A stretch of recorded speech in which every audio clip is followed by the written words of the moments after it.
Hi, we're Amy and Amy from Secular Soup Podcast, and we took a left at the valley. See that? See how great that was? That was beautiful. Beautiful. Yeah. Fantastic. Harmony. Hashtag nailed it. I don't think we could have done it better. I know we shouldn't have to scream that we're atheists. You know, we don't have non-astrologers and all that. But with the religious people taking over the world, I mean, we can either speak up or be pushed into a corner. I'm proud to be an atheist, a skeptic, a non-believer, an infidel, a heathen. I call it how I see it. I say it's ignorance and you just call it faith and unsubstantiated claims. That's something to be ashamed. I'm an atheist. Coming at you from sweltering BC, this is Left of the Valley. My name is Kevin, and I am flying solo tonight. And there's a reason for that. I gave the day off for the rest of the girls. You know what? They deserve it. So, guys, today we're going to do something different. A couple of weeks ago, you might recall, we did a show with Kristina and Brent Lee called Homeschooling Blues with Brent Lee. Brent Lee, our friend from Unapologetics. Well, we decided, that was a very interesting show. So we said, let's do it again. But let's bring Matthew Hunsinger, Dr. Matthew Hunsinger, psychologist extraordinaire, to sort of tap in the raw, Plato-y mind of our friend Brent. So, without further ado, this is the interview I just did with Matthew and Brent, and we kind of psychoanalyze, his childhood and how he was affected by being raised in a fundamental Christian family and homeschool, and how it affected him as a child, how it affected him as an adult. Anyway, there's some pretty valuable lessons to learn in there, so I certainly hope you enjoy that. So, let's get to it. Alright, gentlemen, thank you so much for both of you guys joining us, and I'm going to try to be, as much as I can, a fly on the wall and try to facilitate the conversation as much as possible. Brent, maybe you've been on the show before, but for some of our listeners that might not have heard you, please give us a brief intro, and then we'll go to Dr. Matthew Hunsinger as well. Okay, will do. I am Brent Lee. I do a podcast on apologetics on all the podcast things, and I'm a homeschool. I was a homeschooled. I'm a fundamentalist, evangelical apostate. Mm-hmm. But I was heavily indoctrinated. Was kind of kept in a bubble as a child and not really allowed to see or talk to anybody that didn't think exactly like the mindset that is fundamentalist evangelical. So that's me. Actually, a little known fact, the Bubble Boy episode from Seinfeld was actually based on Brent. It was. Totally was. No, just true kidding. Facts. Yes. And then, of course, we have the amazing Dr. Matthew Hunsinger. Doctor, welcome back. Oh, thank you. It's good to be back. Would you be so kind to give us a brief introduction as well? Sure. So, my name is Matthew Hunsinger. I'm an associate professor at a university in the Pacific Northwest in Oregon. And my training, I have a master's degree in cognitive science and a PhD in experimental social psychology. So I do research, my own research. I help students out with their research. I teach. I serve on university committees and do other fun stuff. He's got a list of qualifications which is longer than mine. And the man is absolutely brilliant. I highly recommend him. And I'm going to put Brent and his broken character into the capable hand of Matthew. Now, the genesis of this show is about 3 weeks ago. We did this show with Brent and Kristina. Now, both of them were homeschooled, and Kristina was supposed to be here tonight, but unfortunately, she was pulled away in a cow farm, and that's actually literal truth because she actually works as a dairy farmer.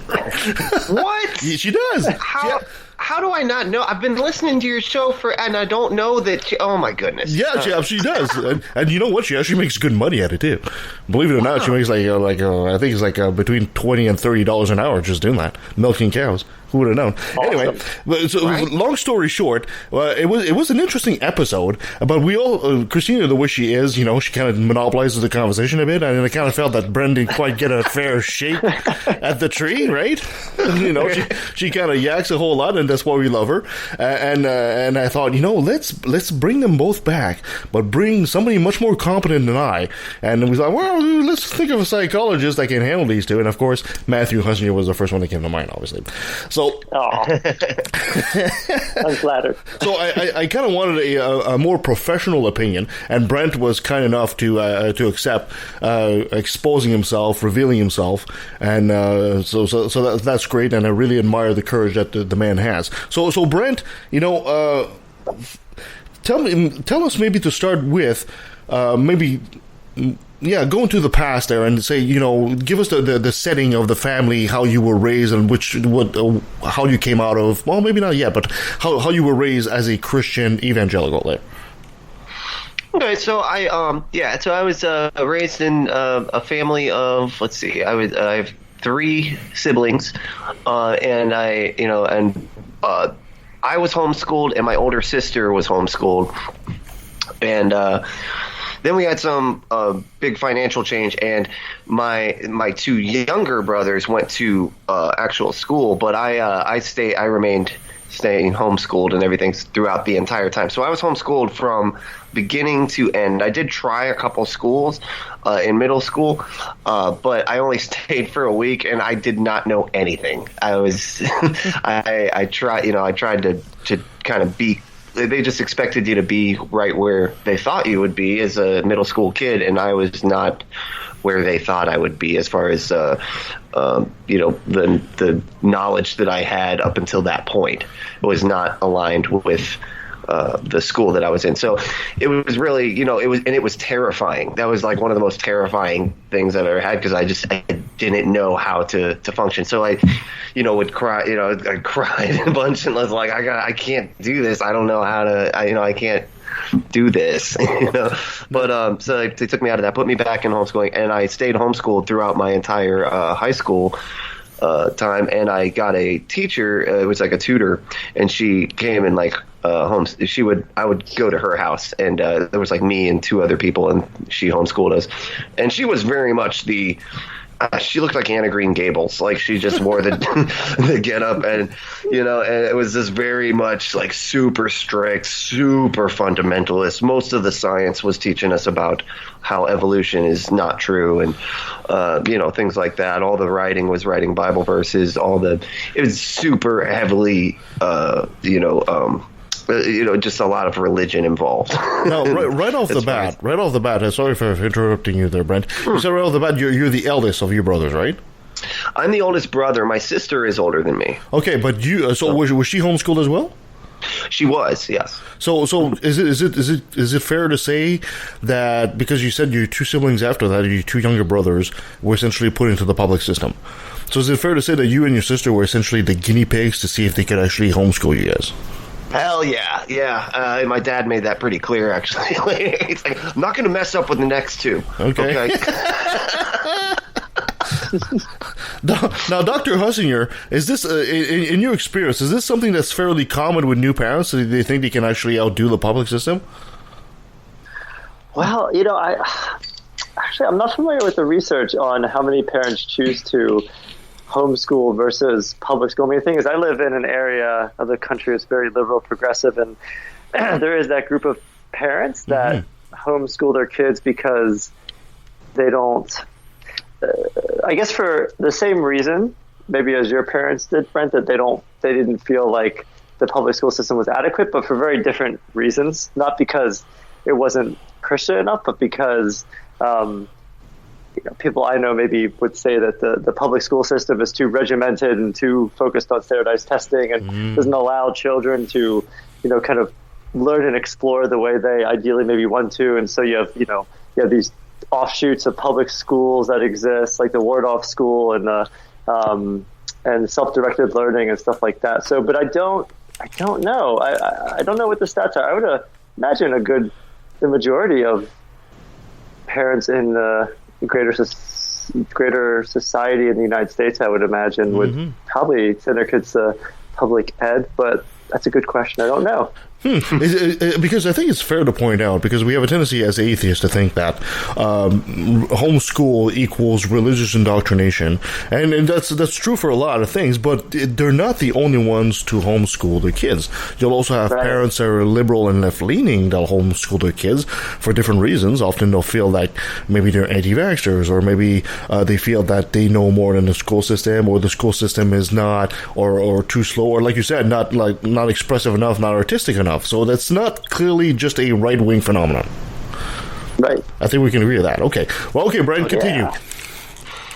Yeah, and it was, and it was mostly the like you said, the religion was the main thing, because they didn't want. And I remember my parents kind of, like, how you're a kid, you kind of hear your parents talking and stuff, and my dad, I think, was more on board with wanting me to go into other schools, but my mom was very much like, I don't want him exposed to that stuff, I don't want him to be around other people. People might be gay out there, in the world. They might, and I remember her getting so upset when I would hang out with a friend or something, and they were allowed to see this movie, and I wasn't allowed to see that movie, and it was like really upset. It's things like that, where she was like, no, you can't do the same things that the other kids can do. You can't. I don't want you exposed to that. Things like Roger Rabbit was offensive. Definitely offensive. Wow. They want me to lust after Jessica Rabbit. Oh, hey, Jessica Rabbit, of course, right? Dr. Hunsinger, is it? Do you know in the psychology circles, if they talk about why is it? And this is just my opinion. Why is it that it seems that women are almost bigger proponents of a system which essentially has been against them since the dawn of time? It seems that some of the biggest guardians of religion and tradition are women. It's almost like society has given them subconsciously given them the role of guardians of tradition, and they'll often raise kids to go to and be raised in the faith, even though that very same faith is very negative and very misogynistic. Is there anything in psychology that you're aware of that actually has studied that? Well, not maybe directly, but I guess a few thoughts are coming to mind. I mean, so one thought I'm having is, this is more, maybe less psychological and more sociological, that, because historically men have been in a higher status, higher power position. Mm-hmm. It might have been that women historically have taken on that role of making those kind of decisions, those kind of domestic decisions, because that's where they could exercise power. That's where they could have some amount of power, status, and be in that, being a decision making role. So there's that, and the other thing that comes to mind for me is that we know that when a group, whether they're a minority or the majority, right? Because women are not the minority, but they're a marginalized group historically, and so when a group is marginalized, that the individuals in that group sometimes internalize that oppression. And they might become just as much, they might enact that oppression just as much as the people who are the oppressors. So for example, and that's one thing I thought of when I was, with your question, because for example, you'll hear women talking about each other as sluts, and I mean, they'll shame each other for being sexual beings. It's like, where does that come from? Well, I think most likely it comes from a society that penalizes them for being sexual beings, for expressing their sexuality. And so it's not just men who are regulating their sexual expression, but they'll do it themselves. I imagine when women are saying those kind of things, they're not necessarily consciously thinking about that, or thinking about the historical implications of what they're saying, or the historical context. But, I would imagine when you take that and you combine it with a conservative mindset, which I think we actually talked about this a little bit when I was on the podcast before, when we were talking about conspiratorial thinking, because we talked about how there's that link between conservative thought and people being more prevention focused, in terms of they're focused on basically not doing bad stuff. And so they're more likely to focus on people acting in ways that they consider to be appropriate, not sinful. And so, you combine that mindset, that prevention focus, with maybe, the women feeling like they have the role of kind of keeping certain things in order domestically. Does that, I don't know if that makes sense, or does that address your question? Yeah, absolutely. Yeah. Do you think it actually? It's also that it gives them sort of a form of status in their mind, like I'm better than them, or they feel like they are better because they follow the rules better, or something? Like, do you think it's like? Yeah, you mean people like outside of the religion?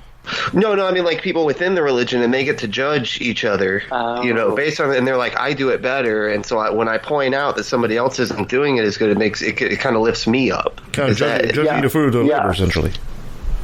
Yeah, I mean, there's this in social psychology. There's this people psychologists talk about upward and downward social comparison, where people will sometimes engage in downward social comparison, where we will compare ourselves to others that we think have less of something than we do, and it can be a material resource or it can be a psychological resource. Mm-hmm. So yeah, we can, even though we're not changing our status, like we're by comparing ourselves to someone who we think is inferior to us in some way in terms of their morality or their ability to regulate their own behavior. Right? If we compare ourselves to someone who we think of as lower than us, we're not changing in terms of how well we do that. Mm-hmm. But what we are doing, like you said, is giving ourselves like a self-esteem boost.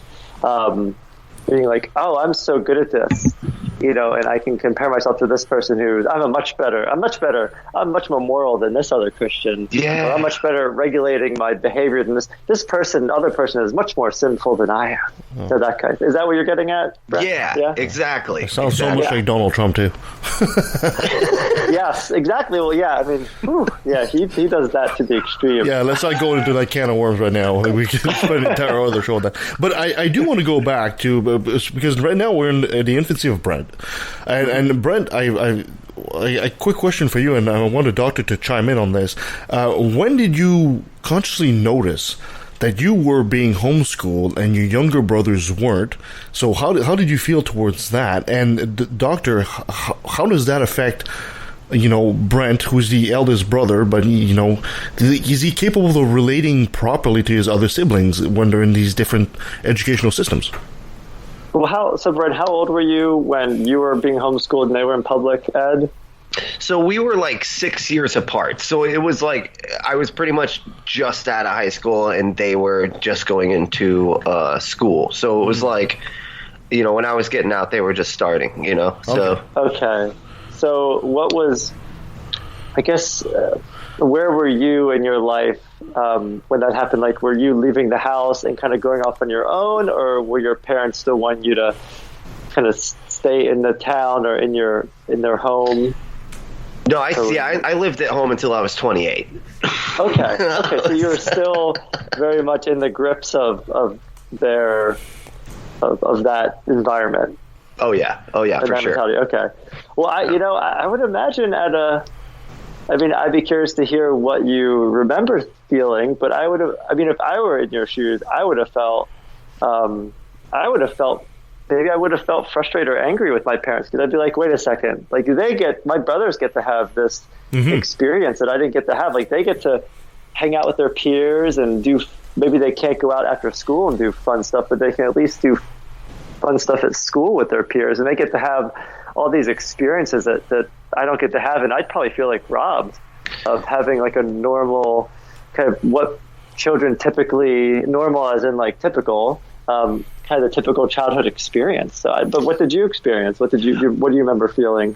It was very similar to that, because and it's something that I didn't, I guess, realize right away, because I was just so happy to be out of school, to be done with that part of my life. And I kind of, because I didn't feel confident in myself as far as my intelligence goes. So I was constantly just telling myself, I just can't do this stuff. I just can't. I just can't do math. Like, I can't remember things. I just can't. And I did feel kind of robbed too, because once when they finally did graduate, I realized they were actually able to go get an AS degree while they were in high school. So that, sorry to interrupt for a second, but can you explain to maybe some of our Canadian audience, what does AS degree mean? Associate of Science. Okay, thank you. We don't have the same school system, right? So AS didn't mean anything to me. So oh, okay. And that's something I probably would know if I was in homeschool. So, no. But, yeah, no, so I remember feeling like, wow, okay, well, I wish I could have, of course, you grow up and you realize, hey, school is actually kind of important, and because they never propped it up as to being something that you really needed for the rest of your life, as far as building, just exercising your mind so that it can be used in life later. It wasn't really, it was like half the stuff doesn't matter. Who's ever going to use geometry anyway? And you know what I mean? And stuff like that. And I kind of caught on to that and was just like, yeah, when am I ever going to use this stuff? This is, and, so yeah, I was a little bit irritated when I looked back and they both graduated with degrees, and I'm just like, oh man, I didn't even get a high school diploma. Like I had to go get a GED, because I was homeschooled.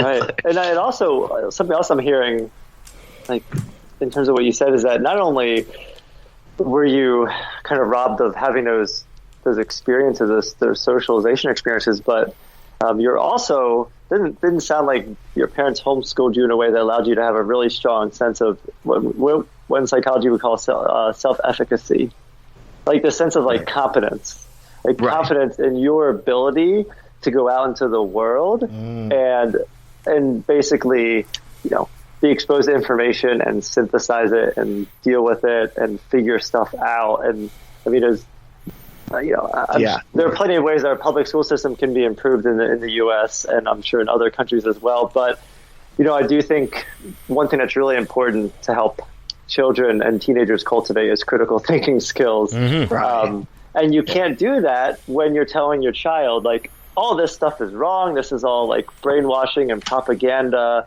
And this is the truth. And this is the only truth. And you shouldn't. And I'm assuming since your parents were evangelical Christians, that they were also saying, well, you can't doubt this because this is what God created, or this is what God says is true, and you can't doubt it because if you doubt it, that's sinful, and you'll go to hell. So it just sets someone up to not explore and be curious and hang out in ambiguity and just the messiness of reality. And I was very curious, but it was and you're absolutely right. I was very curious, but when I started to doubt things because of my curiosity, right then when that thought popped in my head, it was oh no, I'm doing something I'm not supposed to do. God can see. Squashed it, right? Yeah, exactly. And it's and so I was constantly trying to not be curious about things, trying to not ask questions. Wow. You trained yourself to not be curious, to not engage in critical thinking. Right. And it was so difficult because I was curious. And so, it made it so hard because I was just nope, bash it down, smash it down. Don't think about it. Don't think about it. Right. I think it's even worse because at some point when you homeschool as well, you're essentially isolated. There is a way of learning that even if you don't understand the material, you kind of learn through osmosis. You see what the other kids are doing and they're successful at it and you start mimicking it and then you understand. But Brent wasn't afforded that because you homeschool essentially by yourself. You can't really mimic somebody that is not doing it, all right? Oh yeah, that's a great evaluation of that. Yeah, exactly. Because that's how it was a lot of times, and that's how I learn well. I think is better just through talking to other people. I can go look up. For instance, we do the show, and the main part of the show is that Nikki tells me about politics because I know nothing about politics, and so she's kind of teaching me about it, and I could go look that stuff up. You know what I mean? I could go look it up. I could find out how many senators are in each state and things like that. But hearing it from her as a person that's just explaining, I can ask questions and I can be involved. Kind of, it made the learning process. It makes the learning process so much easier for me. I don't learn as well from trying to look things up and stuff because I never have looked anything up. Never, you know what I mean? I never even used the back of the book to have to look stuff up, you know what I mean, like other kids do in high school and everything. Like I never had to do any of that, you know. I just would. It was just all memorizing stuff mostly, you know.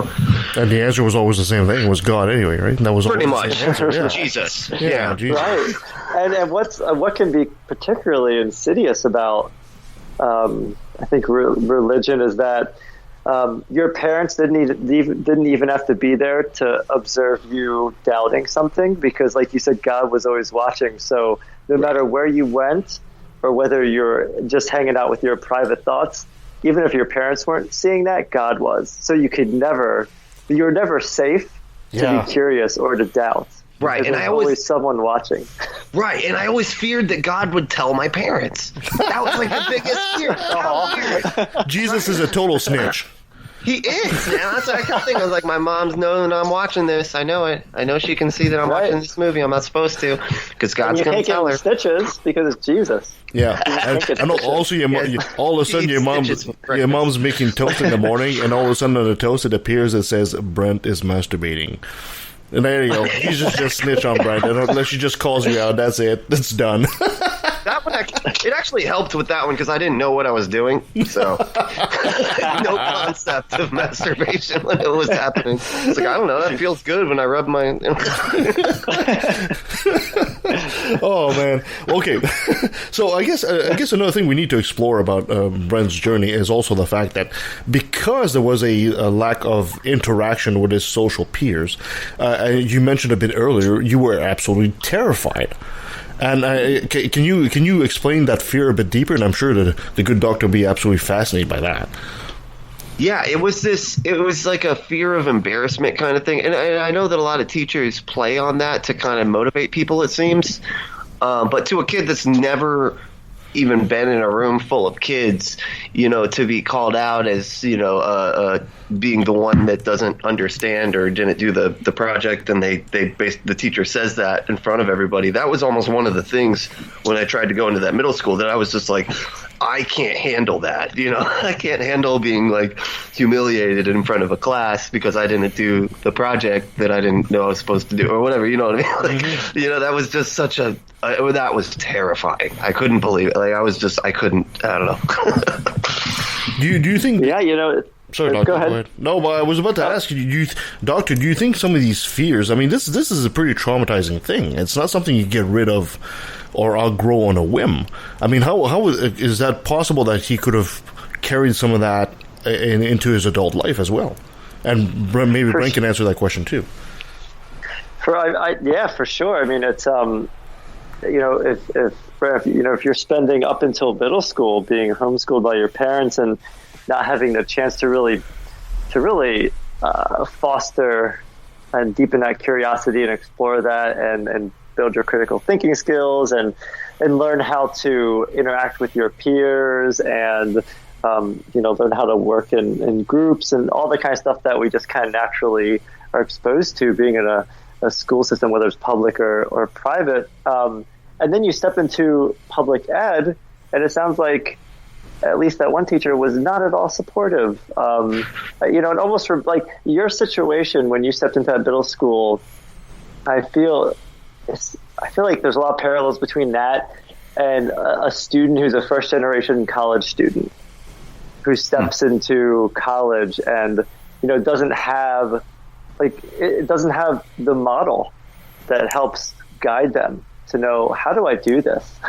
How do I do this thing called school, public school, or how do I do this thing called college? Because I can't, you know, the first generation college student can't look to his or her, you know, parents to get guidance and say, hey, this is something that's happening that's challenging. What did you do? Not that the parents can't help them and get the child support, but, you know, to step into that environment and have a middle school teacher respond in that way, it just strikes me as just really unsupportive and not being very understanding of what you are coming out of. And, you know, I don't know that person. I don't know if... Go ahead. It was especially fucked, too, because the way the school worked, it was a fundamentalist school, a fundamental school, and they had a waiting list, right? And so when somebody dropped out of the school, then you get put in, right? And it doesn't matter. So, and this is, I think, what maybe was the reason for that, but it was at the very end of the year. It was like the last couple, I think it was last month of the school year. And I was just dropped into this, and all the other kids already knew what they were supposed to do and everything, and I was brand new and had no clue, you know. And when I got in, at first I was just like, go with the flow, you got this. And then when I finally got in there, it was just like, oh shit, you don't got this. This is terrifying, you know. And it's like this realization that I have no idea I couldn't even lock my locker. Like, the locker was like one of my biggest problems, because I'd be sitting out there for like 2 hours trying to figure out how to do the lock.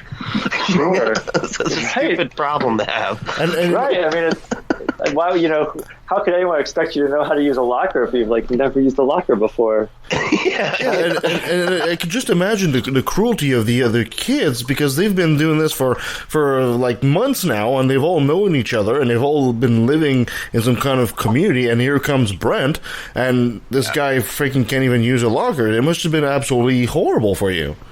Yeah, they would hide all my stuff, because I would just take the lock off and throw it in the locker, and they would take all my stuff out and hide it in different places. And man, kids can be so mean to each other. That's pretty funny, though. I mean, Yes, kids can be mean. Now, looking back, it's pretty funny.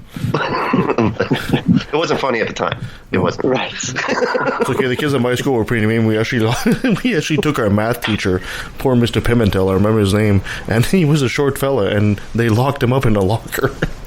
Oh, really? A teacher? A teacher. They locked up the teacher. That is gutsy. Oh, yeah. Of course, after that, he transferred to another school, you know. I can imagine. Yeah. It's like, oh, God. Well, you know, it was a rough school, I guess.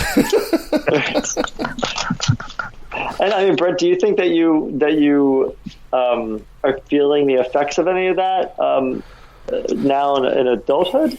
Oh yeah, definitely. I still don't drive. I still don't like to drive. Right. Because I don't know. I'm afraid. You know, I was afraid of a lot of things. I think that's, why I would, drink a lot and stuff like that. You know, and just to try to temper some of the anxiety. You know, sure. Of being in crowded places. Crowded places bother me.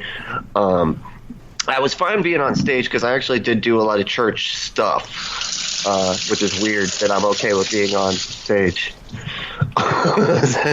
It's raining? Yeah, what was that? What was that noise? I'm sorry. That was me. I had to wash something off my hands. Wow. I mean, I stepped outside in the pouring rain because I needed to just get refreshed for a second. So I'm back. He's recreating the pilot moment. I'm washing my hands off this Brent. It's crazy how loud sometimes things are. That's okay. Background noises. So Brent, what is it about driving cars that actually to this day you don't like about it? And maybe we can link that back to your experiences as a child. I think it was the fact too that I had to learn all this stuff, like learn these new things. And again, I was just sort of in the mindset of I can't do this. This is something I just can't do.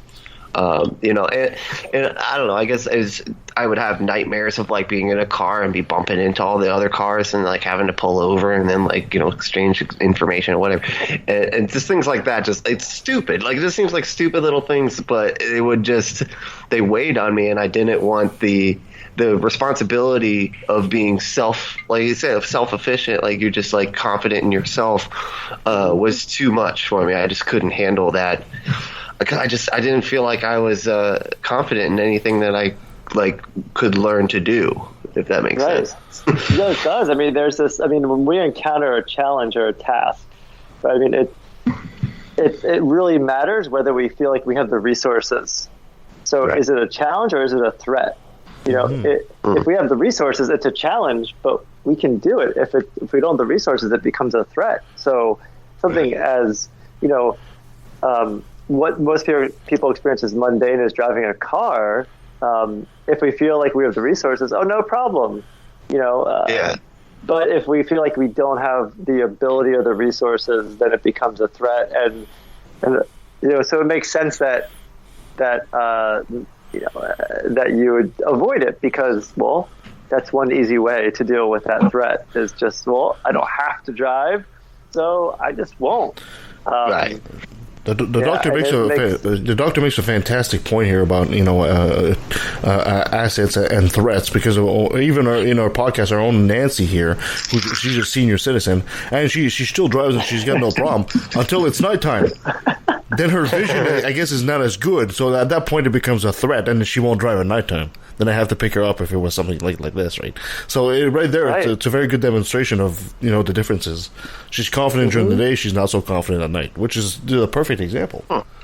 Right, and I just want to, say to you, Brent, that they may feel like small things that other people would experience as small things, but I just think it's important, to your credit, kind of to realize like what you went through and how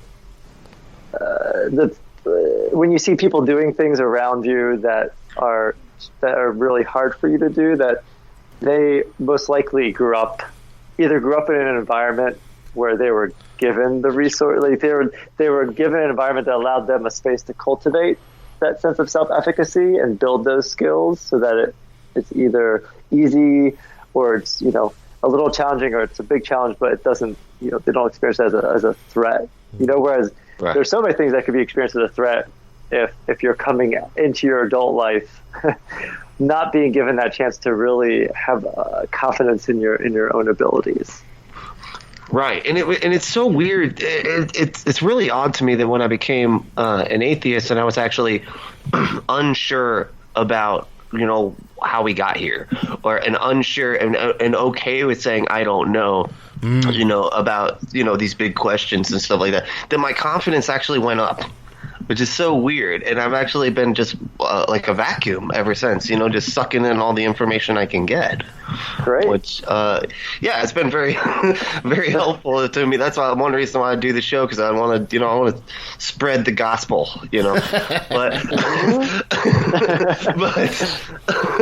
But yeah, that just I think that comes a lot from the just learning critical thinking and stuff like that. That you don't have to be. It's not like everybody knows a bunch of information already and everything. It's just they have a capability of figuring things out. And I felt like that for a long time was just something that I didn't have. I could remember things, like if you asked me like a fact that I had memorized, but that was it. That was like the main thing that I got out of schooling, was just remember this, and then when they ask you, just say it. Matthew, the idea that Brent was saying that he was having difficulties because he was saying I can't handle this, I can't handle this, I can't do this. Do you think that was maybe a direct correlation with the idea that the religious indoctrination basically told him that he was unworthy to begin with at everything? Or was it more something that was more the lack of social interaction that made him feel that way? I suspect it was both, and maybe even additional factors. I mean, I think that, because I do think that I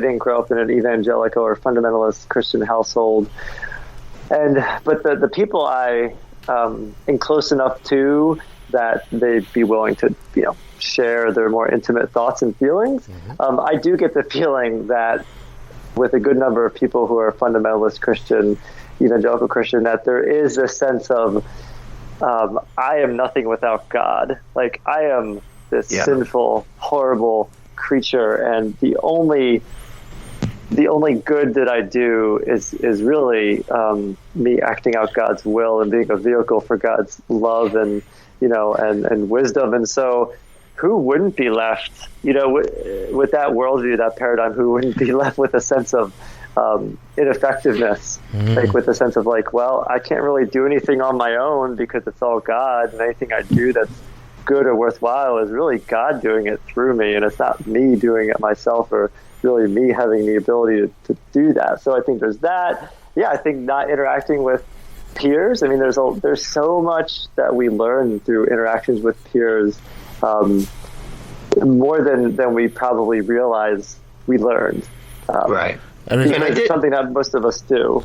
Right, and I did get a lot of social contact from church because I was at church almost pretty much every day. Okay. So I did get that, but they all had the same mindset, and they were all thinking exactly what you just said, that we are broken, we can't do anything without Christ. I mean, when I was and they still play the song at the church that I was at. It's a song I wrote called "You Are My Pride. We have no pride without you," kind of thing. Wow. So yeah, and it was like you're not allowed to be proud of anything, even though even if you do something really cool, you make a cool song, or whatever, and have a cool band, you're still, when you are in front of people or even inside your own head, you're not proud of it. You're just doing what you're supposed to do, and that's it. Yeah. It explains also so much why, as soon as you got out of your apostasy and you were allowed to say to yourself, I don't know, this is why it was such a relief probably to you, because all of a sudden, it was all right for you to try and fail. You were actually giving yourself permission for the first time to do so. Right. Yeah, no, that's a great thing. Yeah, exactly. You said that perfectly. That was, I was finally okay with failing because I realized it's me doing this. I might as well take shots, just take random shots at the world, and figure out if I can do it or not. And okay not knowing.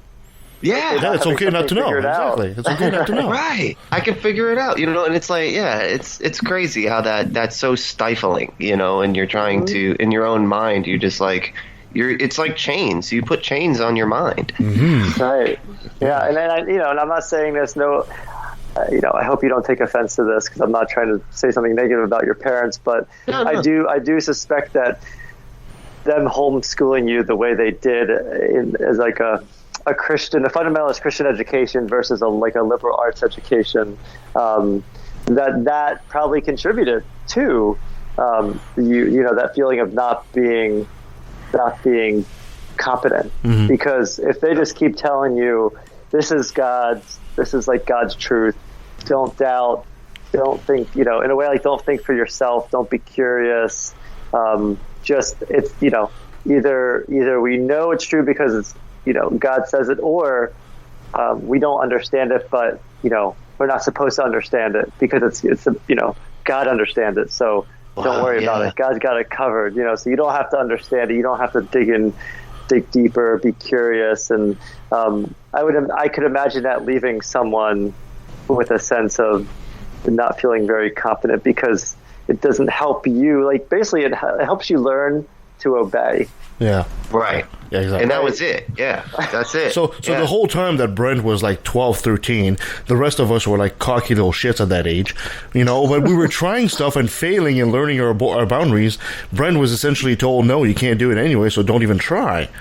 And that really handicapped him until his adult years, in a way. Yeah. Oh, definitely. And it was funny, too, because I went through, a rebellious phase, and it was, so much of a controlled rebellious phase. I was still at church playing for the band and everything, but I dressed like a punk rocker. They did let me do that. They let me dress like a... Okay. They were okay with that. Nikki, if you can hear my voice, find me a picture of that. I want to see Brent in a punk rocker outfit. Oh, I got one. Like a Jesus punk rocker kind of thing? Yes. Is it a punk rocker with the robes? No, that would have been blasphemous. See, you're not getting... No, I'm just... The robes and the mohawk. There we go. Okay. So I'm going to make that a style. You managed to do all that, and eventually you got out of high school. And as a young adult, how did you cope?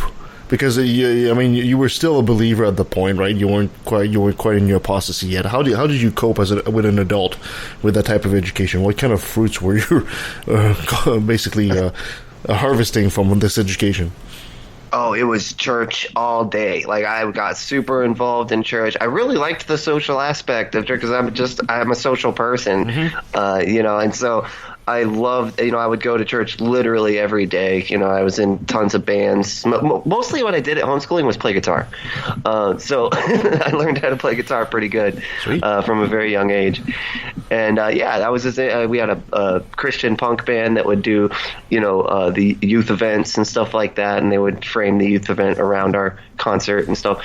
And, I would play in all the worship bands. And then I led a couple of Bible studies throughout the week, and then I would also take over for the pastor if he had to like call out or something. I would do the preaching, from the pulpit and stuff as well. So it was just heavily involved. And it was like, I wanted to do stuff, but I didn't feel like I could do anything. But I knew religion, I knew Christianity, I knew that, so I could do that, and I put myself into it fully. Until things went kind of south. So I'm curious, if you don't mind, do you mind if I ask a question? No, you're the doctor. I'm not going to let you ask questions. What caused you to just like start stepping away from Christianity? Because it sounds like you were incredibly enmeshed in this worldview, in this community. It kind of had everything to lose. You had, kind of your existential well-being to lose, because the stepping away from that is kind of pulling the rug out from under you, right, in terms of your ontology. Right.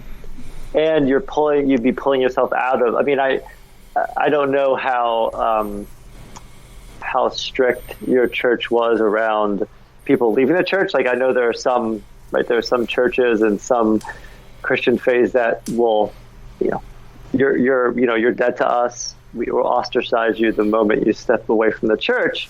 I don't know if your church was like that growing up, but even if it wasn't, stepping away from that is also giving up this huge part of your social identity, it sounds like. I'm just curious about that process for you. So what happened was, like I said, we were in the punk band in the church, and the guy that was in the band, he was a drummer, and he was actually, I feel like he was not as religious as the rest of us that were in the band.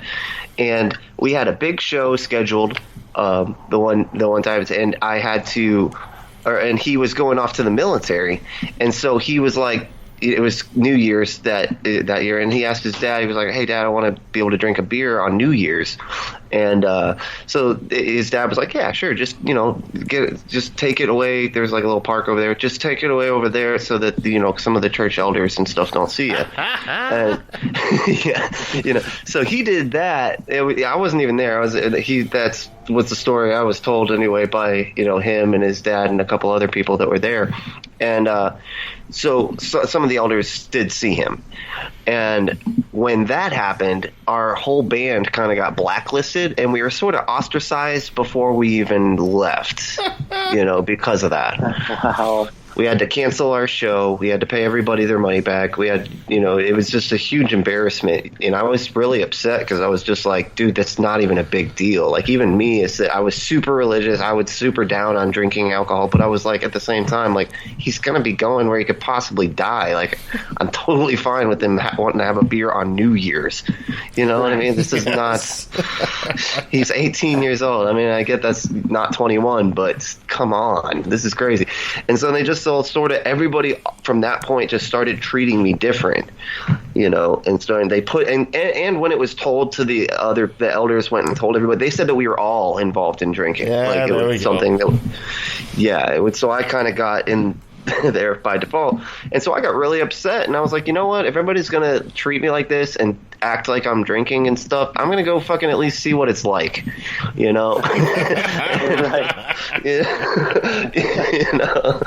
And, it was pretty much from there. I stayed a Christian, until just about 2 years ago, and but I was a conspiracy theorist, because the end times weren't coming true like I thought they would be, but if it's all secret, it makes sense. And stuff like that.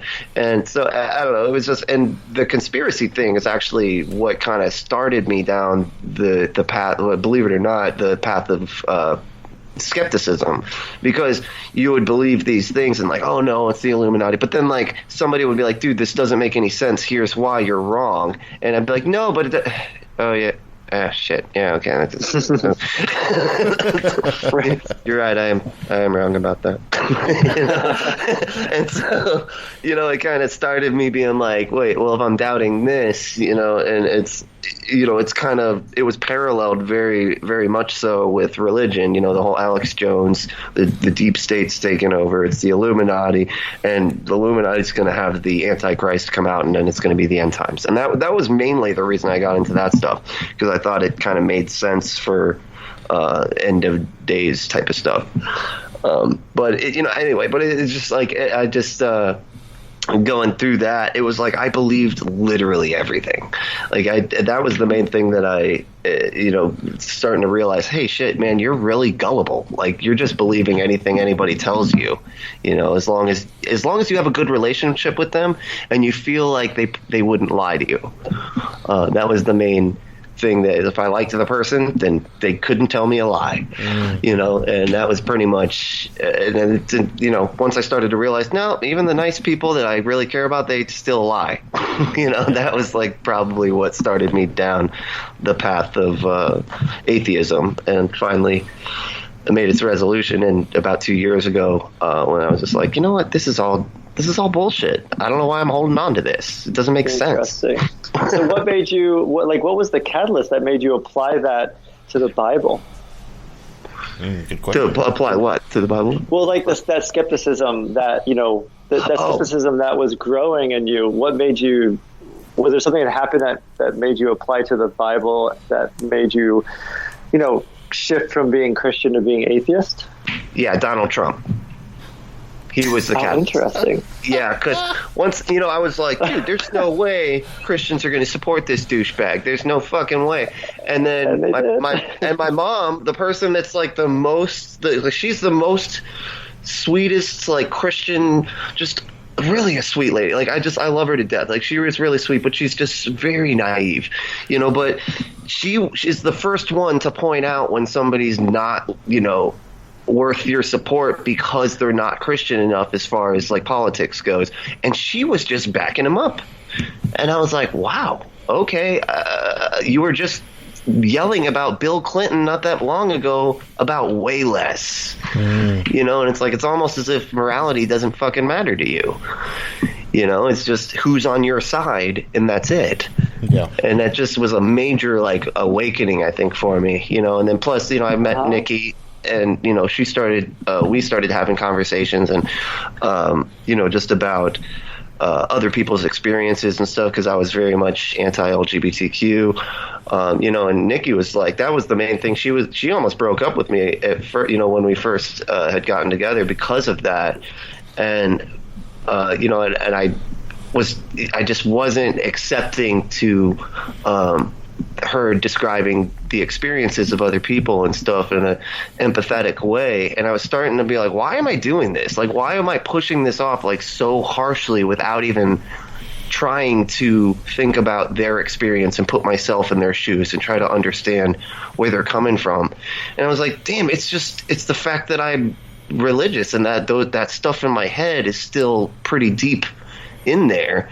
And once I started to kind of, you know, I got to know several people from the LGBTQ community, you know, because, you know, with Nikki's like kind of helping me, like, you just need to get to know this person, you know, and I started to see them and hear their experience. And I'm just like, damn, they're just like me. Like, they're not anything different. Like, I put them in this weird box in my mind, you know, and it's like, then I really started feeling terrible. Like, I was just like, oh my God, I've been so horrible for so fucking long because I thought this thing was true that just wasn't true, you know. And then the whole thing fell apart. All the faith, all the religion, it just completely crumbled because I saw the humanity in people that I didn't think I was allowed to see humanity in, almost. You know what I mean? Mm-hmm. That's very well put, actually. Yeah, that is really well put. I mean, was that really hard in terms of like really shaking you up emotionally? Was it really difficult, or was there any relief in that switch? Oh yeah, there was a lot of relief. Oh yes, because there was relief and also just horrible, like, I felt terrible. Like, I just felt so awful that I had been thinking these things for so long. and put it. And also, I mean, and there's also the added factor that because I am pansexual, and of course, I put that stuff off like in a box, like, oh, you can't think about that. But it also did this thing in my mind where I was like, oh, you can choose it because look, I can be with this person and I could be with that person, and I could see, the attraction to that, as being something I could, be attracted to, and I was, for a lot of, with different men and different, just that attraction and stuff. And I was like, no, you can't feel that attraction for them, you know what I mean? But it was possible for me, so I assumed that everybody was just choosing it. Does that make sense? Yeah. So that was kind of an added issue with me too, you know what I mean? So it was, but yeah, it was just, it cut to the heart, and I just, because I'm a very loving person. Like I love people, and it was just so weird to me that I had this big block in my mind for certain people that anybody else didn't matter who they were or what they did. I was totally cool to hang out and talk to you and be cool, but if you were a part of the LGBTQ community, it was like, I'm not allowed because that's wrong. And if I talk to you, I'm supporting your lifestyle, and I can't do that, and it's just, that block was so deep in my mind. It was crazy. Right. You were at the same time taught to love very deeply, but also having a really strong aversion. Right. Judgment. At the same time to certain groups of people. Right. Yeah, exactly. Yeah. And a judgment. You're right, Kevin, too. Yeah, for sure. Well, Dr. Hunsinger, in conclusion, is Brent crazy? No, just kidding.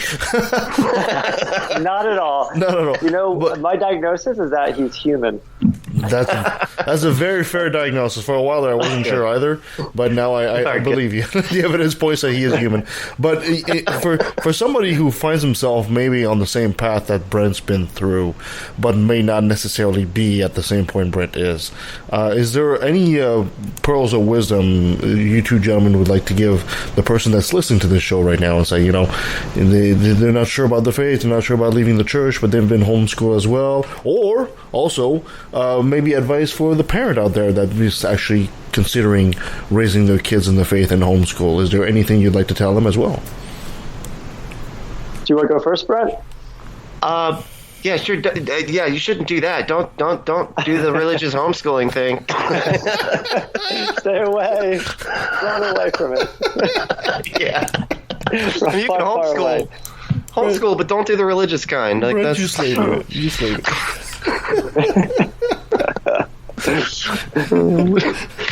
That's it, pretty much. Yeah, that's it. And think for yourself. Like, if you're struggling, go just think for yourself. Like, don't let people tell you how to think. Just you think. You can do it. I would definitely echo a lot of that. I think, if I was talking to a friend of mine and they really strongly believed in the importance of homeschooling their child and having it be a religious education, and there's nothing I could say to change their mind, I would at least tell them, look, just make sure you're helping your child learn to be curious and to engage in critical thinking, and please expose your child to a vast array of ideas and perspectives. And if you want to say that these ideas are the ones that you believe are in the Bible, fine, but at least let your child know that there are other ways of being in the world, other ways of thinking about the world. In the least, I'm with you, Brent. Like, I think education in a public or private school setting, there are many ways in which it's beneficial that are just hard to create homeschooling. And I think when you add in the religious, the fundamentalist evangelical religious component, it shrinks the experience even more. So I would definitely say that to the parent.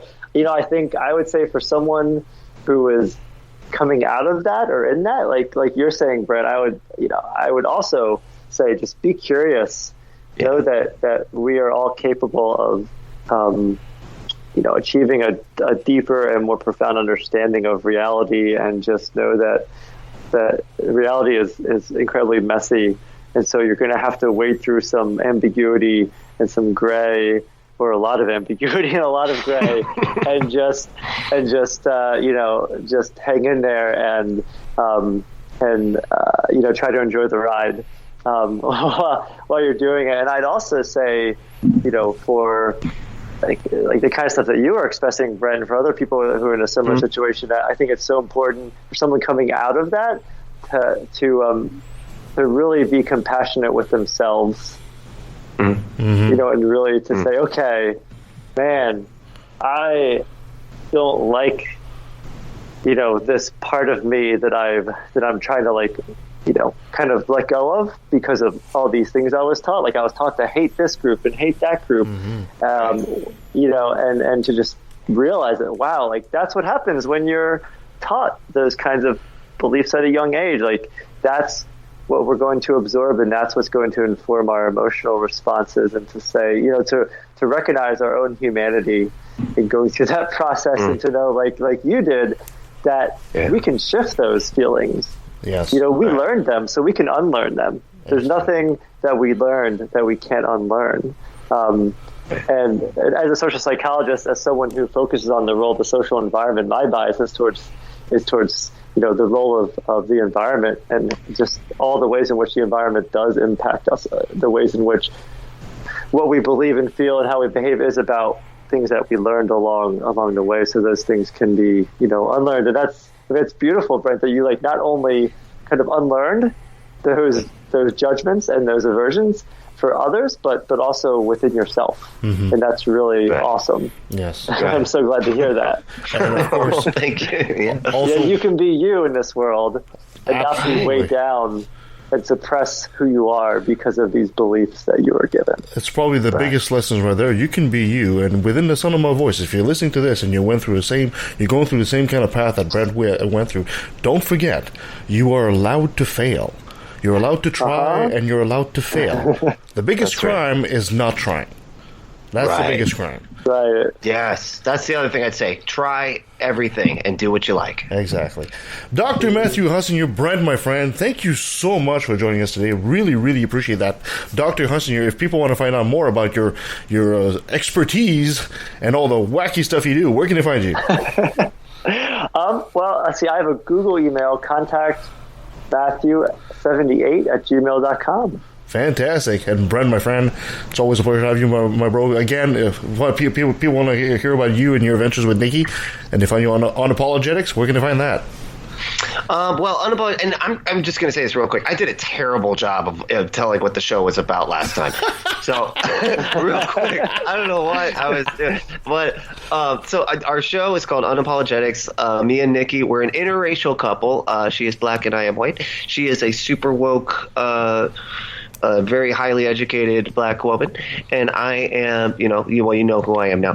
But she pretty much is teaching me about politics, and I am supposed to be teaching her about apologetics and things like that. But we haven't gotten to it yet. But we mostly cover stories about racism and white supremacy, and people being awful, and talk about it. But the show is called Unapologetics, spelled with an X. You can find it anywhere podcasts live, and you can contact the show on Facebook. We have a Facebook page. We also are on Twitter at Brent Lee Allen 1, and that's it. That's pretty much everywhere we are. Thank you so much, gentlemen. Really appreciate you guys coming here. Thank you. Yeah, thanks for having me. Awesome. And that was Dr. Matthew Hunsinger and our friend Brent Lee from Unapologetics. I hope you guys really like taking a deep, deep look into the psyche of what happens when a child is homeschooled. I hope that was very informative. It certainly was for me. So I certainly hope you enjoyed that, and hopefully we can do more of these kind of shows down the road. Excellent. Well, thank you so much for joining us on the show today. You can always find us at leftoutofA.com. You can find us on YouTube, but I was about to say Facebook and Twitter at LETV Podcast. Send us an email at leftatvalley@outlook.com. You can send your complaints to Nancy on the 3rd floor, but beware the incoming grenade. All right. You can give us a 5-star review wherever you find us. It helps us and helps others find the show. You can also become a patron like our friend FreeThinker215, and you are donated a fantastic set of generals by doing so. No, that's not exactly true, but you can help us take the show a bit further by doing things like he did. All right, I don't have my schedule in front of me, so coming up next week we'll have something fantastic, I'm sure. But in the meantime, I will just let you go. Thank you guys so much. Until next time. You just call it faith and unsubstantiated claims. That's something to be ashamed. I'm an atheist. No, I'm actually okay with just about everything. So everything's cool. There's nothing that'll. So I'm not going to tell Dr. Matthew Hunsinger about that time with the goat and all that stuff, right? Yeah, well, that's already kind of a matter of public record already. Anyway, so. Can we start with the goat? Let's start with the goat. In Florida, they don't hide your records of things. It's criminal stuff is right out in the open. So. I'd rather see the truth than to bask in my own ignorance. Rather be alone than surrounded by damn idiots. As long as there's a breath in my body, you can bet your last dollar I'll be working hard fighting this problem. Religion is a disease. It comes from culture. Only true on a regional scale. Science is universal. For you to say that Horus isn't real, but Jesus is, or Zeus, Thor, Mithra, Vishnu, you don't believe in them. I think the reason is apparent. You do what you're told and believe in the God assigned by your parents. I'm proud to be an atheist, a skeptic, a non-believer, an infidel, a heathen. I call it how I see it. I say it's ignorance and you just call it faith and unsubstantiated claims. That's something to be ashamed. I'm an atheist. Atheist. I'm an atheist. Atheist. I'm an atheist. I'm an atheist. Now let me take a sec. Don't mean to sound so hateful, but I swear to God, unintended, I find it disgraceful that thousands of children are raped by priests, and since they're holy men of God, they get away scot-free. And the Pope does his very best to keep it on the hush. Don't wanna affect business, he loves money too much. We know that they love the kids, but how the fuck can we protect them while they planning to molest them? We teaching them to respect them. Fuck that. The system is broke down, working backwards, and the only action or tactic I plan to practice now is to attack them. The parties of God's hands are bloodstained, millions of murders by believers, and they're all in God's name. And let me take a sec, don't mean to sound so hateful, but I swear to God, unintended, I find it disgraceful that many atheists are told to be quiet. You're not alone, speak your mind, time to let it be known. I'm proud to be an atheist, a skeptic, a non-believer.